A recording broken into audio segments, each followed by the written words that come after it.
right, there we go. Hello, ladies and gentlemen. Welcome back for another episode of Vagabond Dog Industry Chats. This week, we have somebody, I think, I would say part of our extended RPG Maker community, Davionne Gooden. How's it going, my dude? If you guys are unfamiliar, Davionne's working on a game called She Dreams Elsewhere, which I will drop the Steam link for right now. There you go. Yeah, sorry. How you doing, dude? I'm doing good. Making video games, having a fun time. It's not really fun, but one day at a time. How about you? What could be more fun than making video games? Nothing. Well, maybe playing them. Right. That doesn't happen too much It's nowadays. funny how the balance tends to shift as you. A lot of people get into making games because they like playing video games, and then over time, that part of life slowly vanishes as you have to spend all your gamey time working on them. Yep. Every week I get like a new thing of like, hey, did you play X game? And I'm like, of course I haven't. Like I have no time at all. Right. It's brutal. Like I know what you mean, because like for a long period of sometimes always monsters development, I had to like cut out games entirely. Like I didn't play anything, and I mean I'll tell you this, on the other side of the fence, once you're done, man, you've got a lot of good shit to start enjoying. So so you can have a good fun catch up time when you're finished. But I'm looking forward to it, man. Persona 5, that's gonna be the first one. still haven't for me. Yeah, I know, God.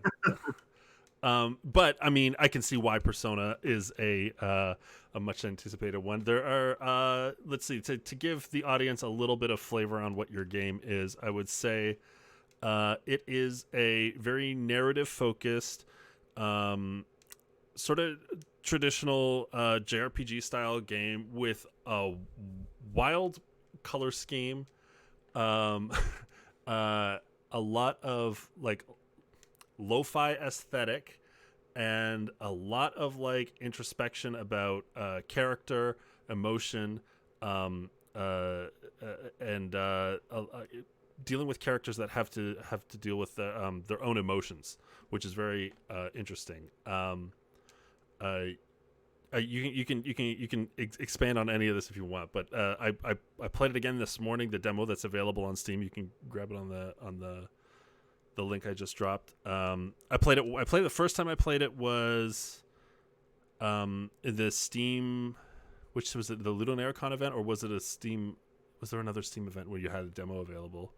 I know it was at the Ludonarracon and the Spring Festival that I happened. think I might have played it in Ludonarracon then, because I opened it up and I definitely already finished it. But I went through it again this morning, and like, strikes me the character dealing with their anxieties in particular is very well written. The like being in that life state where you're making like bad life choices and like struggling with the apathy and at the same time relying on your friends. It comes together in a really nice sort of tone. And I can't speak too much more about it because I'm still waiting on the game, which is coming out next year. But You and me both, man. what yeah, how do you usually explain the game to people? Because I find like when you say it's a JRPG, like that actually encompasses such a wide range of types of experiences, despite being such a like a focused genre, you know. So how do you usually explain the game to people? Usually I just start off with the overall plot. So my standard pitch per se, Let's go. So She Dreams Elsewhere. It's a game about a woman trapped in her nightmares. You're playing as Dahlia and you're in a coma. You got to figure out how you got in a coma, find a way to wake up, confront your own inner nightmares, and have a horrible trippy time throughout the entire thing. That's my standard PAX pitch that I just get numb of after like an hour of saying it. Yep. And then you just gotta keep doing it for 4 days. Yeah, you're gonna be able to say that in your sleep like forever. It never goes away. No, but it is a really interesting game. And I'm curious to know about like where did the development start? Like where did this game come from? Like what made you want to talk about dreams? What made you want to talk about these both. So, I mean, again, I'm referencing from the demo, so I don't know what else there is, but the social anxieties, and that life stage that the character's in. Like, what made you want to make this game? So I started development like back when I was a senior in high school. And for the record, I'll be 23 next month. And at first, it was like a lot more like universal. Like, here's what everybody dreams about. Here's all everybody's nightmares. Um, and I thought I could finish the game in a few months. Clearly, that did not happen. Um, but it's one of those things where, like, as I kept working on it, I kind of like naturally like, just grew as a person. Um, and in turn, that naturally kind of like went back into the game.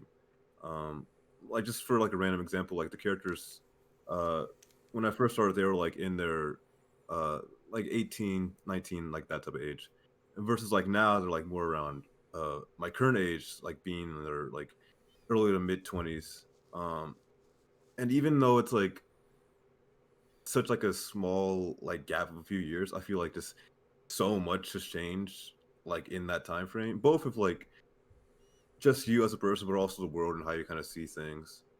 Um, so yeah, I thought that'd be kind of cool to experience through a more like surreal and dreamy state. Because I love dreams, I love surrealism, I just love weird shit in general. Um, so yeah, that's kind of my shtick. It's interesting because I can definitely recognize like it's very hard as a creator to not um to write out of your world, whether you're someone younger writing about an older experience, it comes off as inauthentic, and if you age in a project that's about a younger time in your life and you gain that perspective, you naturally have to change it because it also starts to feel inauthentic if you have to keep writing down, relying on memory or whatever. It definitely does feel like a very like early 20s something experience. So like I applaud the authenticity in it. Um, but let's talk about the dream stuff then. Like when did you first get into weird trippy dream sequences and are you a heavy dreamer? I am. I record my dreams almost every No night, and I way. say almost. I say almost because I get lazy like a lot. Uh-huh. Uh, but yeah, I've always just loved like how much it can like reflect what you're actually going through in the real world and like your actual personality, your memories, yada yada. Um, so I think I really got into it like middle school, I want to say. Um, yeah, I don't know. It's just something about like just how weird, but like how like intense and vivid they feel. Mm-hmm. Like, but like obviously none of it's real. I'm like, all right, thanks for that, brain. I appreciate the terrible memories or whatever. Right. But Because they yeah, can it's stick with you. Like, exactly. Like I had this one dream that like inspires like a level in the game where it was like one of my best friends. We were at a party, and I guess somehow she ended up uh like stalking me throughout the entire party and like trying to murder me. And I woke up the very next morning absolutely like infuriated at her in the real world. I was like, "How dare you try to murder me, even though it didn't happen?" But yeah, you gotta it's love your brain. I love the part I love. Like I also have not often, but like I have very vivid dreams that I remember with very strong clarity in the morning. And part of what I love about them is like sitting for a minute and like thinking about myself and my psyche and like trying to like put together like what the hell, where did this come from, like why was I thinking about, like I had one last night where I got picked up I was going to Florida to see my grandparents. I got picked up at an airport by this like Irish taxi cabman. My grandparents are Irish. And then he like I was just like on my phone not paying attention to where he was taking me, and he like drove me to some like backwoods kind of thing and then drove the car off of a rock, and it ejected me out of the car, and then he kept trying to run me over. But my apathy was just like so strong that I'd let him hit me and I'd just keep folding and like bouncing and I wouldn't die. And then my brain knew like, oh, I should be dead now, but this must be a dream. And that's when I woke up. And I'm still trying to figure out what that means. Um, but I could definitely recognize like parts of me being like, oh yeah, it's been like 2 weeks since I've like talked to my grandparents, and like, I have these. I often have anxieties about being too apathetic about things or whatever, and like reflect that self reflection is like really something I enjoy about being a person who remembers their dreams. So I'm curious. Are there like really important things that you were able to figure out about yourself keeping this dream journal? Oh yeah, 100%. Like it's less about like what happens in like every now and then I have like just one dream like one night where it's like that was intense. But it's more like connecting those dreams like throughout the nights and throughout the weeks and like seeing like what patterns like pop up, what people what locations.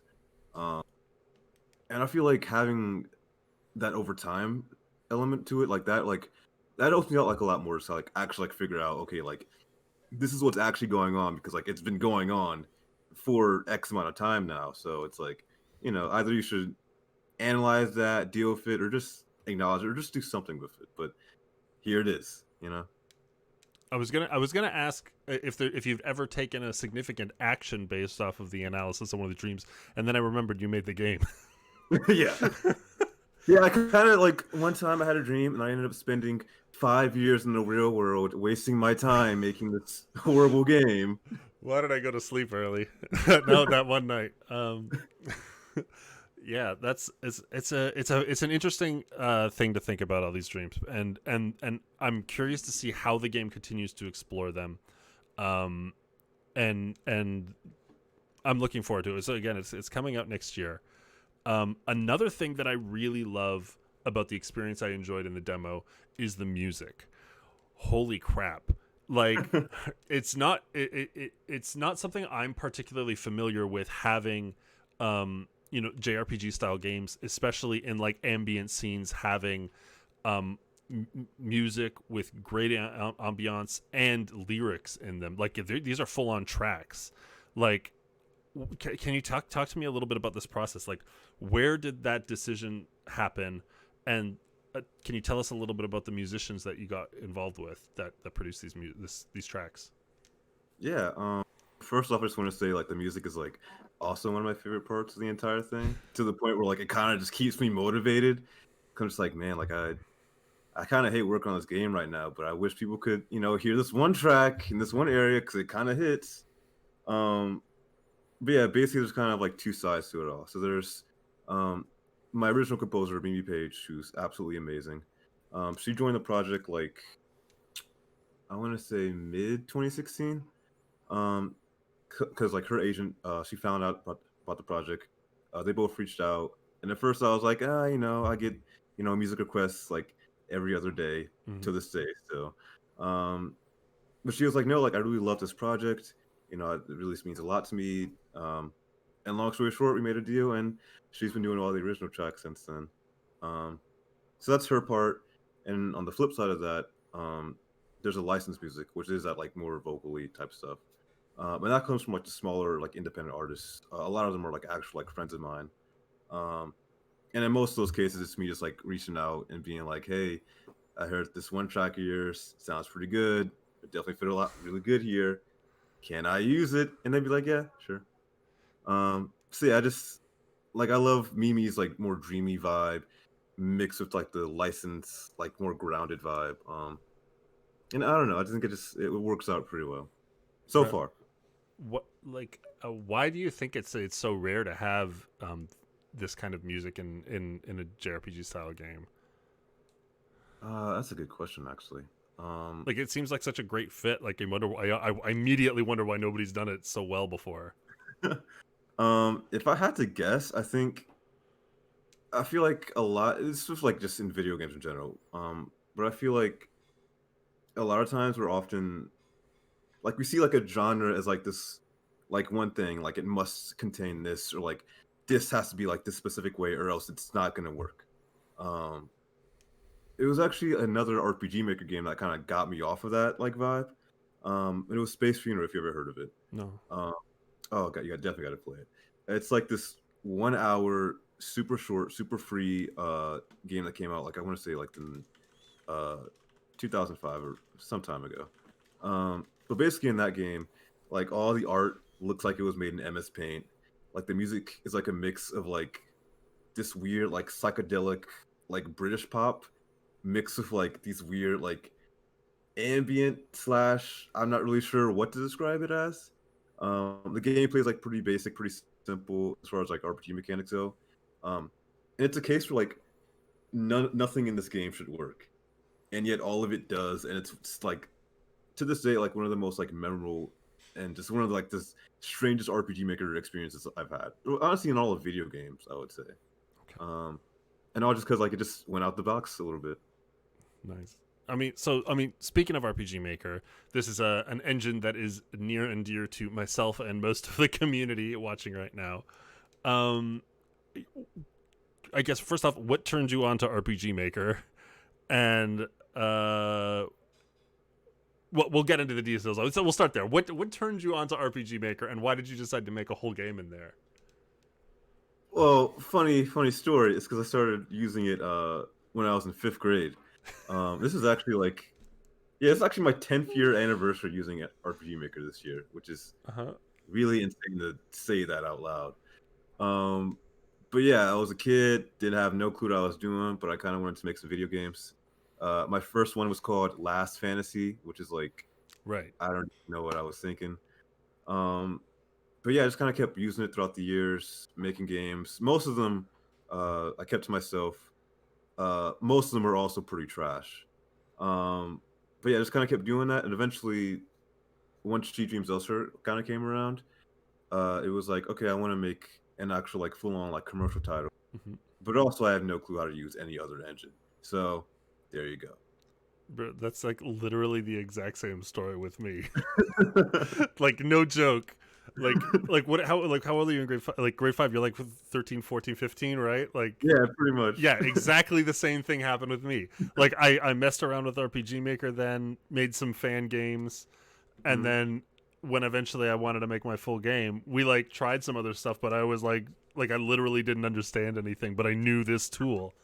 I mean, I say I knew this tool, but at the same time, like holy shit, I didn't know how much of it. I mean, compared to now, like the level of learning that you can go through diving into an engine so deep is like insane. So I'm curious, like, how has your relationship with the engine changed over the last, I guess, 10 years, or even just through the project's timeline? I've definitely become a lot closer with it, and definitely kind of going through that more, like deep dive learning process as I'm developing it. There's still so much like I still need to learn and just like kind of pick up on. But overall, like the tool itself comes like pretty naturally. It's more of like working around some of the engine's limitations is what's the actual pain. The biggest one being console ports, which we're working through that right now. Mm-hmm. The game's currently confirmed for Xbox and Switch, and it's been a hell of a time getting it over into there. Yeah, Gotta say. no, it's not easy. I mean, and you're working in MV, if I'm guessing correctly from how it functioned. Yep. Yeah, we had a hell of a time getting our VXAce project into PlayStation, and it's not a process that I really recommend for anybody. And I don't think it's a process that's gotten easier even since MV. Like the new engine's out now, and that's the one thing I was like really hoping for. Like, hey, can we get some ease on this? But no, that's not how it works. Can't even throw us a bone. No, it's they gotta make more RTP assets. That's where the development time needs to go. Jeez. Because it's true. I mean, I say this with no hesitation. There is a sizable portion of the RPG Maker using audience that isn't ever going to make a commercial game. They're not serious about making commercial games. You know, they're there to make fan games or goof around a little bit or learn the fundamentals of game design in a cozy environment. And it's very rare to see people taking it to the level that you've taken it to. and the level I've taken it to. I mean, let's, course, when I of course. uh, Give yourself some props, man. right the but it's like you can count on two hands the number of like fully commercial like RPG Maker projects that that really shoot for the stars or whatever. Do you think it is just the Flexi says, or make playable shit posts in a game jam? Yeah, we have a couple of those in our community. The do you think it's just the like engine limitations that like prevent so many people from considering it a like truly viable, like there is a stigma around it, right? There are a lot of people who don't think of RPG Maker first and foremost as like a fully functional game engine, which it totally is, and instead relegate it to some other. Where do you think that stigma comes from, and why does it persist? I think it just kind of comes from just years and years of just like, especially on the earlier, I don't want to say early days of the internet, like I was there, but I guess more in like the 2010s or whatever. You just saw like a lot of those like low effort RPG Maker games, Mm-hmm. and especially like once Steam Greenlight opened up and like the floodgates were like open to like anybody, like you would see like people kind of like essentially make a shit post as a game and put that up on Steam Greenlight Right. and be like, hey, give me some money, hopefully, or whatever. Um, so I think the wider gaming community seeing that definitely hurt us a lot. Um, but like you said, like the engine itself, like it's a tool and it's only as good as like the person using it. Um, so it would always be weird, like, you know, going to PAX or whatever, and someone's like, "Hey, so is this made in like Unity Game Maker?" I'm like, "No, it's still RPG Maker." And they're like, "What? Really? I didn't know it could do." Like, yeah, it can. It's an engine. So yeah, it's always a fun time. Yeah, it was bad. I would get to the point where I'd get a little bit sheepish about telling people Hmm. that it was RPG Maker, or like if a journalist would like report that ASM was made in Game Maker, like I'm not gonna write to correct them, because it like at the time especially like there was To the Moon and Lisa, and like that's it for like popular quality RPG Maker games that like had hit commercial success, and to fight against that stigma felt very difficult. Now I don't give a shit. But I kind of agree with you that it's a lot of the low effort projects, that kind of created the stigma or whatever. So I'm curious to talk a lot about the modifications you've done to the engine, because there is a lot of stuff in your game, not just art, that is not standard. Everything Too from much. from menus to the screen effects to I mean all of the art, the systems design. Like there's a lot of things there that are far from standard. And I'm curious how much time, how if you had to break it down into percentages, how much time is spent on customization, and how much time is spent on content creation for you?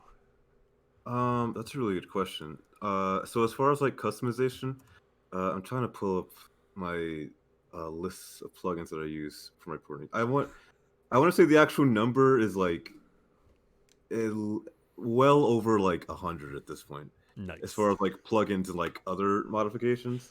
Um, which granted, a lot of those are just like super small, like snippets and quality of life stuff, but still, it's a lot.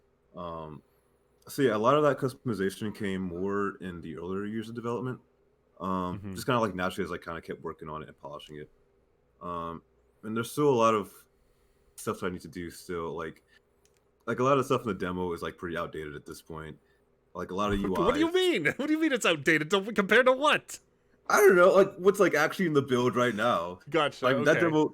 that demo is like, so most of the content from that demo is like from December 2018, and the gameplay and like other stuff has like gotten some like updates here and there. But for the most part, like if you want like the actual current final final version of like the demo content, you're gonna have to come to my house and rob me. But I can arrange that. yeah. Hey, by all means, man. I need this game. um, but Yeah, nowadays most of my time is just focused on like finishing up content, and that's what I love to do the most. Honestly, like it's like for me, nothing is better than just like sitting down and mapping out an area. Like that's just pure zen to me. Yeah, making maps in RPG Maker is by far, I think, the most fun part of the whole process. Yes, 100%.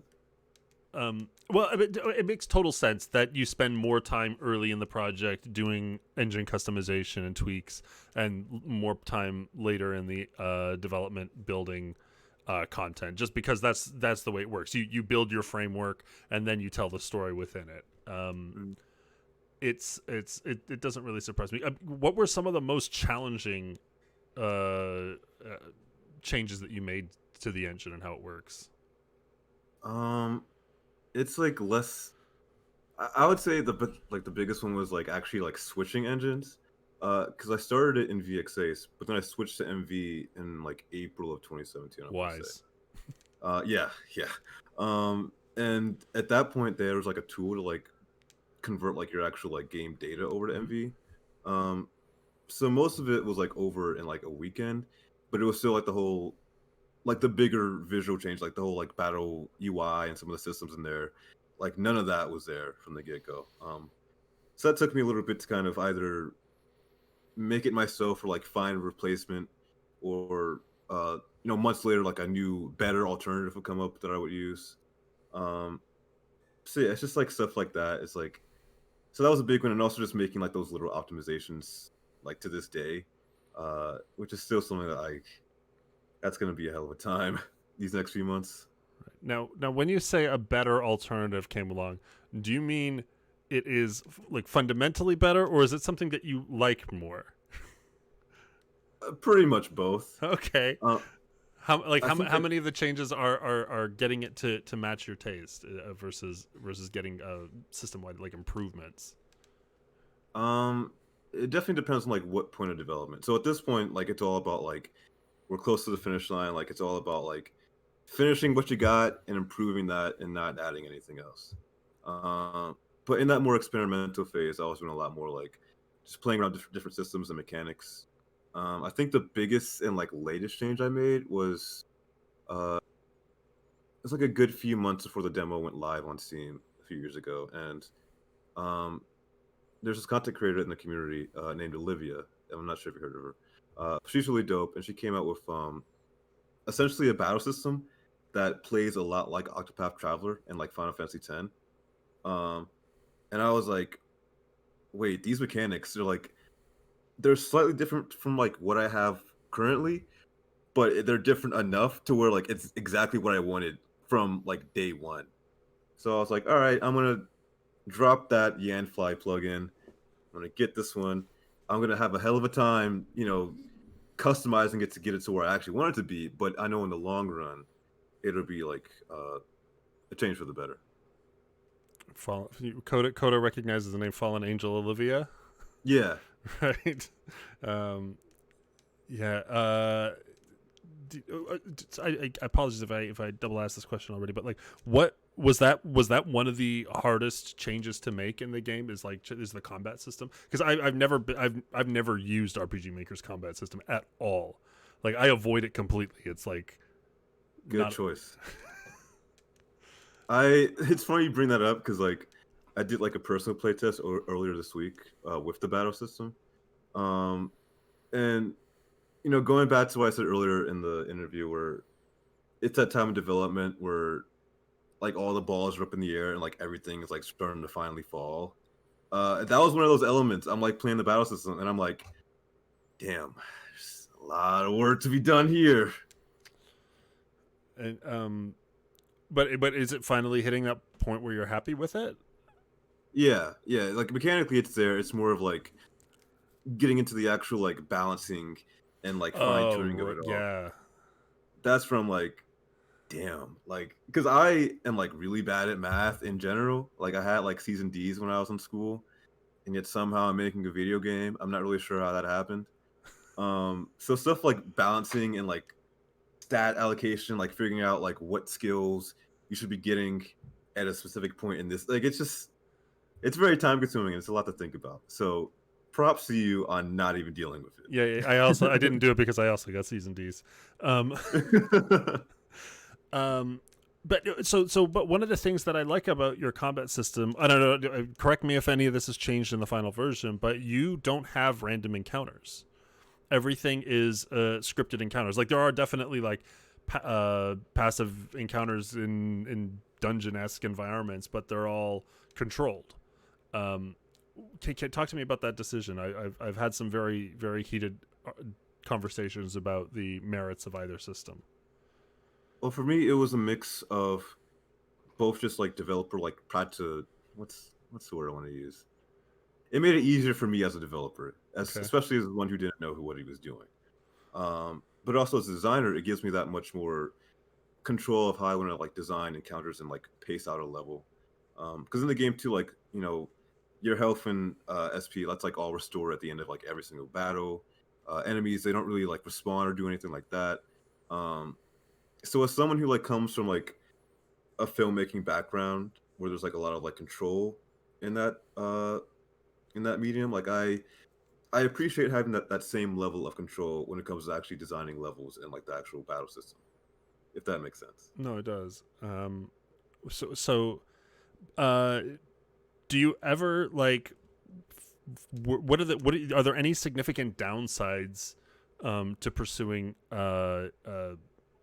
scripted encounters as opposed to like it's definitely like adds more potential playtime to just having a random table and like environments that spawn monsters, but like are there any other like real challenges in having the scripted encounter content? Um, I would say it's. I guess when a battle sucks, it just really sucks Mm, when you're like actually controlling it all. And um, I mean, yeah, it just really just comes down to that where it's just like having that control is nice, but when you like mess up having that control, then at that point, I feel like, for me personally, I feel like I've just kind of failed. Um, but then it's also game design. It's also like an artistic medium, so like no failure is an actual failure. Um, but yeah, it's just one of those things where I'm also like not really sure entirely too, because like the game isn't out yet, right. and as soon as you do like a lot more play testing. Um, so yeah, long story short, I hope I don't fuck it up. I guess we'll see. Right. Do you have you gotten much feedback on that aspect of the game? Not like a whole lot. It's just more like I appreciate you having scripted encounters over random because I don't like random encounters. Which is kind of like how I feel personally about it too. Like I'm not a huge fan of Right. randomness. Yeah, I know there is definitely a population of people who are like hardcore into JRPGs. They love playing them for the grinding aspect. Um, but I mean, I think it is also one of the things that just like limits the appeal of the genre so much. Hmm. Um, uh, and so I'm glad to see scripted encounters are working out. Do you find it makes it harder to balance the growth path or make sure everything is the balance working out? Is it harder at all? It makes it both easier and harder. Easier in the fact that like it's easier for me to actually like plan out like that like kind of progression and like all that stuff. Um, it's harder in the fact that like how do I want to phrase this? Um, there's just a lot of variables. Um, Mm-hmm. and again, as someone who has C's and D's, and also just has trouble like focusing about stuff in general, um, it's it's hard for me to kind of like let go of that control and feel like um, I'm still like doing a good job as a designer. Um, I don't know. I kind of lost my train of thought halfway through that, but video games. Right. Um, what are some of the ways you use them uh, to enhance storytelling? Like the actual like scripted encounters. Yeah. Yeah, it's so a lot of the actual level design is like based around like Dahlia's like own like mindset and like what she's going through. Um, so there's like a moment like in the actual like level itself where it's like, oh, like I'm Dahlia, I'm like feeling like super stressed out like right now. It's like, all right, I'm not gonna like say anything as a designer. Like I'm not gonna like make a cutscene or like do anything like that. It's like, all right, sprinkle little enemies right then and there, add a little extra stress. There you go. Nice little story and gameplay integration. Right, right, matching the two. Yeah, That's just like a little. This is like a little example of it. right on. So I mean, let's talk about these characters then a little bit. You mentioned Thalia, and she is, I guess, the main protagonist of the game. She's, I assume, an early 20-something person who has to deal with a lot of anxieties, a certain amount of apathy, and starts having these dreams. Where did this character come from? So she's kind of like, well, honestly, all the characters are like a mix of me and like my personality traits in like varying ways. But Thalia is like the most kind of like me, um, and a lot of like her own like just struggles and like stuff like that is like directly derived like from my own like just personal experiences like with mental health and just kind of growing up in this world, which is a weird time. But um, yeah, no, I've always like the more like intimate and like personal stories. Like there's nothing wrong for the whole like save the world plots, but to me, Mm-hmm. they get like really old after a while. So I wanted to make her like as a protagonist of like this RPG. She's not like this like huge like hero with a destiny or like legendary warrior. It's like no, I'm just a sad girl with depression, and I'm just trying my best. That's good. And her friends. Yeah, they're in that same boat. They don't really show it. Some of them don't really show it as much as she does. Um, but basically, they're all kind of like going through it in some way or some fashion. Um, and some characters kind of do it in a more healthy way. Other characters are do it in a lot more not so healthy way. Um, so a lot of the games just kind of talking about like the different ways to deal with it. Um, and kind of just like how it's just not okay to not be okay, and like how it's okay to actually like lean back on your friends and just get their support, even when it does seem kind of hard to do that. Which, again, I've very much got that experience. Yeah, it is very heartwarming. Like there's part, I don't want to. I mean, I'll spoil a little bit, but there's parts in the demo where your friends show up, and it's like um, heroic. And oh man, I love the way that their character, their personality comes across in their special abilities.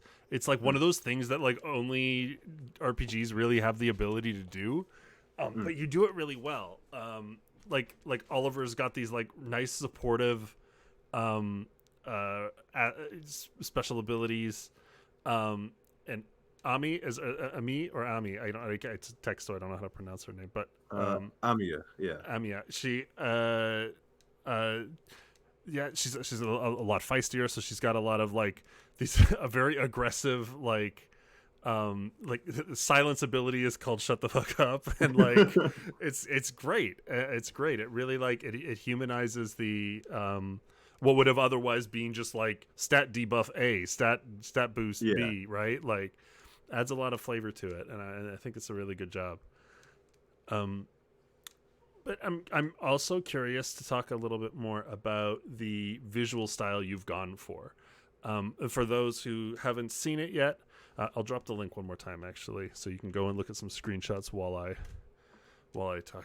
Flexi says he If you lives. want, it's a free country. It's a free. Go give it a try. It's free. It's a free country. It's a free demo. The visual style is very. I mean, it's a majority is a black and white game. Almost all of the art is black and white with these like striking accents of color, all throughout. A lot of purples and blues, and it's like very, I'd say GBA ish, kind of aesthetic. Working definitely within the was a 42 by 42 pixel constraint for Yeah. a lot of the sprites. But talk to me about like where did you decide that you were going to go with the art? Like, how did it always look like this? I did not. It was in full color when it first started development. Interesting. Yeah, it was like a lot more like Earthboundy slash like Final Fantasy V-esque. And then I was making an enemy graphic one day in Photoshop, and I pressed the wrong button, and it turned it all black and white. And my first thought was, "Damn, that looks really wrong, but also looks kind of dope." And then my second thought was, "Damn it, they're gonna think it's like Undertale again," which they did. It still happens to this day, but yeah, it honestly worked out for the better. So at first, like the black and white element was like just applied to the enemies, and then I kind of like slowly over like the next few weeks kind of experimented more with like here's how it looks on the UI, here's how it looks with like this one map, here it looks on like an exterior map, and kind of bringing those elements all in over time. um and yeah, I just it's one of those things that like with the music, like I still like it still like inspires me to this day as I'm working on it, which like thank God, because if it didn't, like I feel like I probably would have canceled this game like a while ago if it wasn't as pretty. Right. It's it definitely works. Like it's I think that's one of the most important things, especially for an RPG Maker project, is to have a distinct visual style. And yeah, I mean, sure, you can make some easy comparisons to Undertale, but I think it does stand like if you put the two games side by side, you're not going to mistake them for each other. Like it's a very like surface level comparison. Yeah. Um, Flexi brings up a game called Yume Nikki, which I'm not familiar with. Oh, come on. How are you an RPG maker and you don't know you made like come on. What are you doing, I don't man? know anything, man. But was it an inspiration at all then, or what were the visual inspirations for the game, if not Undertale? So visually I take a lot from just like comics, especially like just graphic novels in particular. And there's this one called Persepolis. Oh, dude, Which is love like that. yeah, it's so good. So good. Um but yeah, I love that art style of that book. I love black and white in general. Hmm. I also do like a lot of black and white photography. Um, but yeah, going back to Yume Nikki real quick, I absolutely love that game to death. I don't know how you haven't played it, man. Like, what the hell? The chat's loving dumping on me for this. Fine, I'll Like, it is play. it's a quintessential RPG Maker All game, right, all right. I don't know and my it's free. history. All right, go download. I'll download that too. That what was it? Space Funeral, you said? Yeah. All right, there. I got two on my to playlist. God damn it! I All didn't right, expect to dope. walk away from this with homework. Oh, you're welcome. But yeah, I love Yume Nikki. I just love the exploration elements in that game and just how like it's one of those games where it just tells you absolutely nothing, and like everything, like nothing just tells you anything, and I'm just like, all right, I'll just explore this weird ass world, and hopefully, things make sense. And if not, whatever. I'm having a good time exploring. I know. One of the things I'm most curious about, particularly with like the battle backgrounds and the screen effects, is how much of the because at the end of the day, like this is one of the things people don't really seem to figure out until way late, is that um, how things look does not always indicate how hard they are to make. Hmm. And I'm curious how much of the like battle background cool wackiness is like plugins or screen effects or just like good design of like the art overlaid on top of each other. Like how tough are these backgrounds to create, and like what was the process of making them? So the whole process is probably both easier than you would think, but also a lot. Actually, no, it's definitely a lot easier. Just easier in general.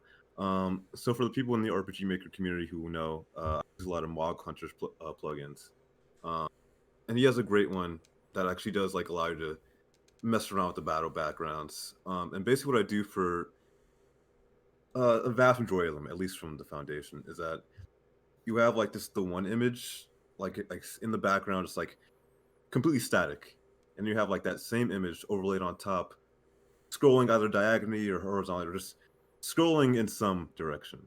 You put a little blending mode on top of that, and there you go, some nice trippiness. Um, so that's just the technical part, but at that point, it's more like going in that more like artistic side of like being like how like this is how I want how it's going to look as I'm actually like working on it versus like how it's actually going to look like when it's like in game with that like those technical effects. Um, so it just kind of comes down to a lot of me just kind of being in Photoshop and any editor, just playing around with like different effects, different speed options, stuff like that. Um, but it's fun. I like it. It's one of those aspects of development where like it's a thing that I can just sit down and do for fun whenever like I just don't want to work on anything else in the game. So it is a very experimental process then. Yeah. Is there any part of the design aesthetic that you feel particularly proud of? Um, I wish I had a better way of saying this, but I don't. So I'm gonna just say it. I just love looking at it. It just looks really pretty to me. Sorry, I'm a very simple man, but It yeah, it works. just looks cool. It works.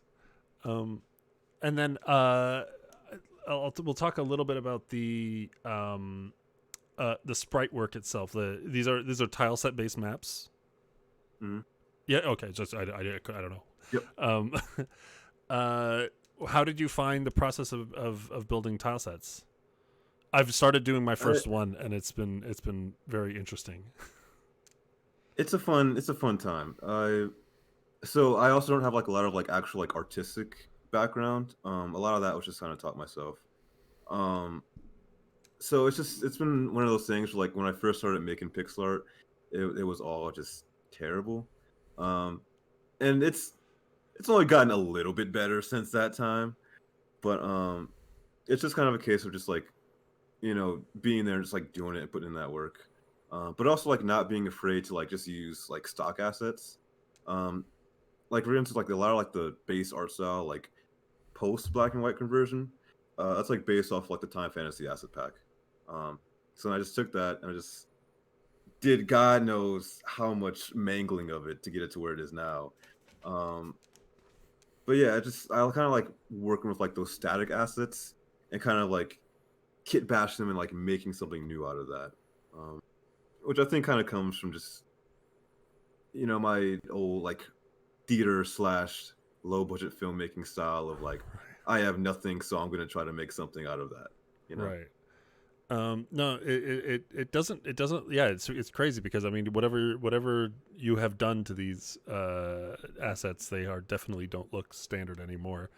Especially the sprites. Like, there's something about the sprites that I don't know how to like that. They in particular are where I leaned into that GBA style reference because they're blocky-ish.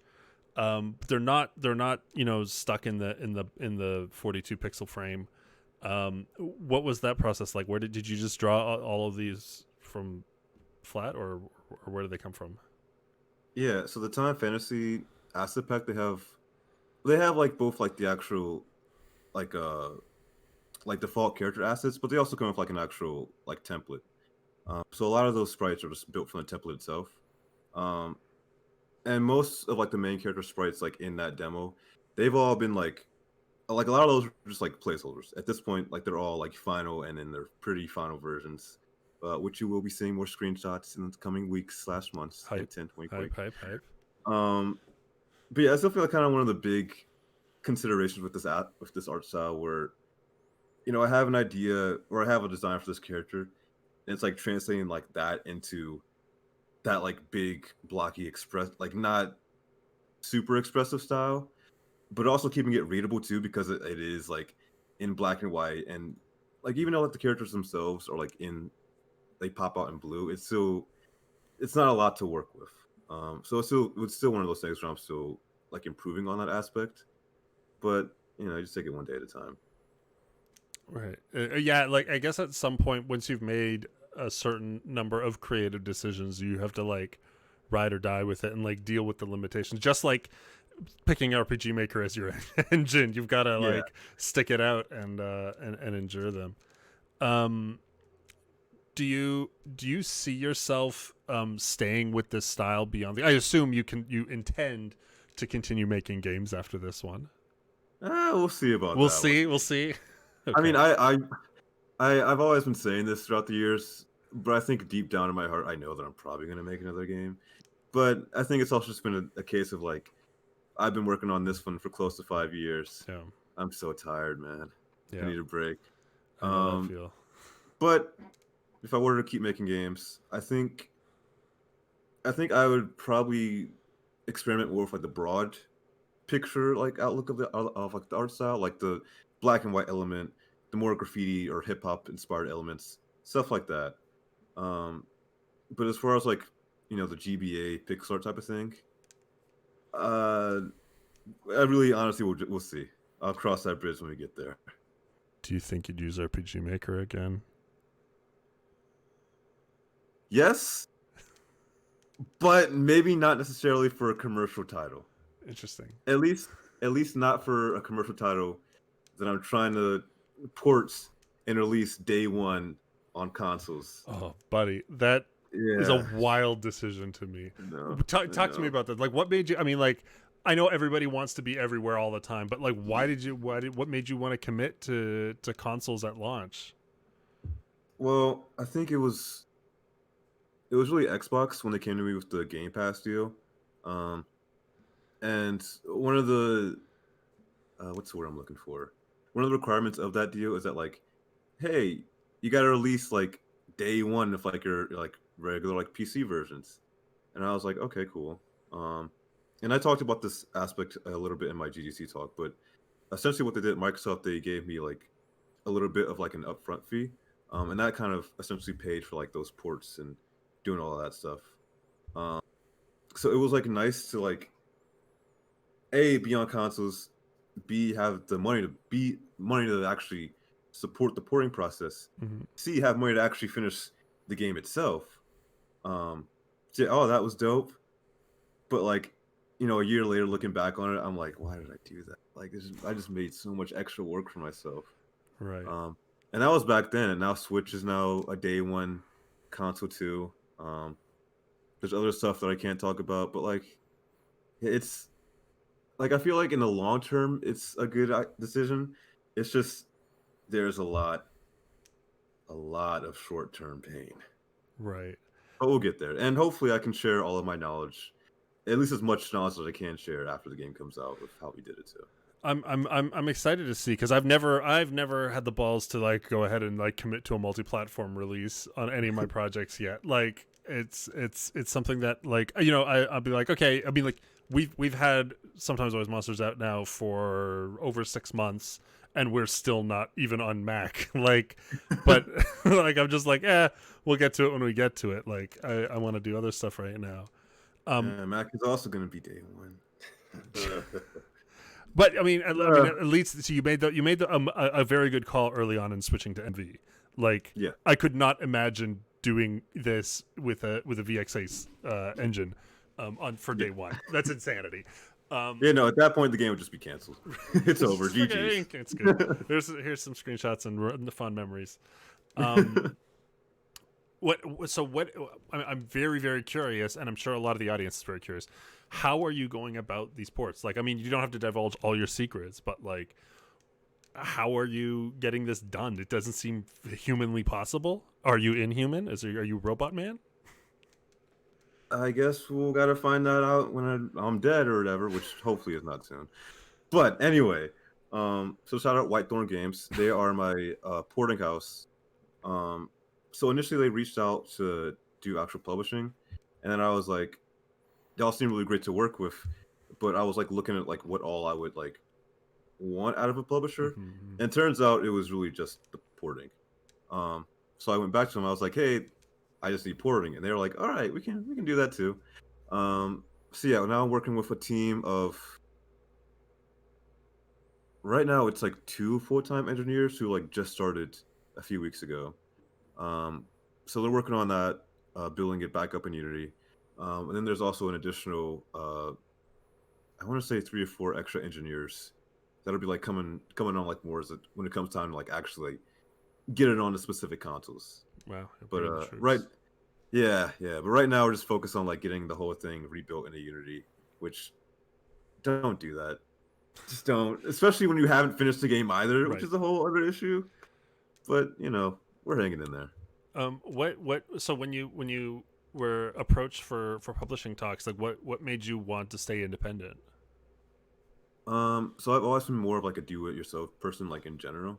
And for this game, like like regardless of if I do like another video game or what have you in the future, I still wanted to like have the experience of like just doing this thing like on my own, so I can have the experience of like making that judgment call of like if I want to publish it or not in the future for like whatever next games come. Um, and at that point, like when I made that judgment call, like I just needed porting. Uh, PR.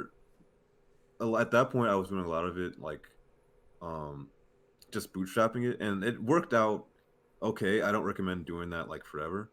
Um, but now I have like an actual like PR team too, team of three, and they were the ones who like actually set up like, the Switch review and going to PAX and stuff like that. But yeah, long story short, basically everything that a publisher was offering, I covered pretty much all of it myself in some way or some fashion. Like you had done it before they'd even bothered approaching. Yeah, either I had done it or like there was someone else I could go to where I didn't need to like give up like X amount of percentage of my game for X amount of years, if not Right. indefinitely. Right. I mean, it's definitely something worth trying. Like, I mean, speaking as somebody who's come from having a publisher and into independence, it's like the more you can teach yourself through the process and the more you can do for yourself, the better. Not only the more you're going to understand exactly what a publisher is going to be capable of doing for you, but you're also going to understand what that's worth in a more specific context. Yeah, and like whether or not this next game, if it happens, if that uses a publisher, like we'll see. A lot of that depends on like if I'm gonna go solo again, which I probably won't. How many people what I put on the team, how long is the game, like just all those fun factors. So we'll see. Ghost Liquid in the chat is asking, did you do it emotionally or more structured and driven by data? And That is a good question. I would say emotionally. I'm just an emotional person in general. Um, but I will say since I want to say 2014, um, there's this co-working area in over here in Cleveland called Launch House, and I've been working out of there like pretty much up until like earlier this year for obvious reasons. But they're really great because they essentially started out as like an actual like business accelerator too. So I learned just like so much like entrepreneurship and just you know business skills in general as I was working over there throughout the past few years. And also like a lot of mentors over there too. So when it came to the actual like business side of games, like I didn't have all the answers. I still don't, but I felt like I was in a much better position to kind of do it on my own versus going to someone else or a different company. right, that peer to peer learning sort of experience, it's Right. valuable. Okay, chat. If you've got any questions, I guess now is the time to ask them. We are definitely in the winding down period. I guess I'm a couple last questions from me. Um, who do you think? What type of person is going to enjoy your game the most? Hmm. That's a good way. That's a really good question. Or who do you think will get the most out of it? Huh. I think. See, this is one of those questions where like you would answer it in like a pitch deck, but like you don't really have to like say it out in like in public. Um, I think if you're someone who's down for like really really weird and experimental shit, and who's like really into like those more like intimate and personal stories, and just having like that story that says like again like it's okay to not be okay. Um, I think if you're really into that, like you're really gonna be into this. Um, like I'm always reminded of like this game dev quote talking about like don't make a game that like everyone will like, make a game that some people will love. Right. So that's my whole mantra. Zed Craze has a question that I was also going to ask. I'll give you my follow up. But what plugins have been the most useful for your game, and who do you consider? And my question is, who is the best plugin creator in your opinion? Um, so most useful, a lot of it, definitely the BIOS system stuff. Like Olivia's like turn-based system, that was super helpful. A lot of Yan Flash is kind of core scripts. Just like having that that extra, honestly needed functionality that like should have been in the program day one. So his stuff is like that is really nice to have. Um, but yeah, as far as like content creators, I wouldn't call them best, but Yanfly is definitely the most. He's definitely shared the most, I think, and just contributed to the community like just that much more. Um, Other people like uh, Archea, God, who? There's so many now. Why am I blanking out on names? Um, a lot of people in the community. It really, all right. Let me phrase it like this: See the credits. if you have created anything, be it a plugin, graphic, piece of music, whatever, and you release that to the RPG Maker community, you're the best. That's how I'm looking at that. That's Yeah. my get out of jail free card. Yeah, it's true. It's true. It's true. The amount I mean, I definitely have this like feeling like I do a lot of things myself, and then I like look at how many people I have to list as credits in my. Yep. And it's like, oh shit, yeah, nobody does anything alone. Yep. Man, We're all in this game dev nightmare together. that's right. None of us are getting out alive. Oh, it's such a good. It was such a good time talking to you, my dude. I can't wait. We got one more. Starting over from scratch and knowing the success you would have, would you stick to indie, go to a producer, or completely go solo? Oh, there's actually more knowing questions. the success I had. Ooh. I think knowing the success I had, I think I would probably still kind of stay on that path and like just essentially keep doing what I'm doing now. But also I would really hope that the person telling me this information did not tell me I was going to be successful or how long it would take. Because otherwise, I'm not sure if I would still do it. Right. And Zeg Craze, who's actually he's also making an RPG Maker project that's got like a very limited color palette. He's curious what challenges have you had working with the limitation of the colors? Honestly, it's really just more keeping up that. Why am I blanking on words today? Holy shit, it's been a long day. It's a long day. Yeah. Just make sure that's actually like readable. Because a lot of stuff can kind of get lost in translation as you're like working with like such a limited palette. And it's one of those things I'm still working on. Like every now and then, like the back of a character's head will be like will like just blend into like the ground, and I'm like, well, that's not good. But it's also one of those things where I think over time, just kind of accept that's just going to happen. And with the amount of development time that I have left, it's like I'd rather focus on the bigger elements rather than like this little thing that me and my perfectionist mind say I'm really going to be the only person to notice it. Hopefully. Right. Dude. Okay. Well, I guess that's. I guess we'll leave it at that. I mean, is there anything else you want to tell people about the game before we head off? Yeah, it's coming out next year, hopefully. PC, Mac, Xbox, Switch. What do you mean next year? Hopefully. I don't know, man. It's a weird world. Weird time. Right. Yeah, we might not make it to next year. I get you. But also, like, I said I was gonna finish this game in 2016. So we'll see. But yeah, definitely give it a wish list. Follow on social media. I am at Davionne Gooden. The game is over at Studios of Year. And yeah, just when it comes out, maybe buy my shit. I still have student loan debt to pay off. So there you go. Do it, guys. I dropped the link in the chat. Let's help this poor student debt bill out.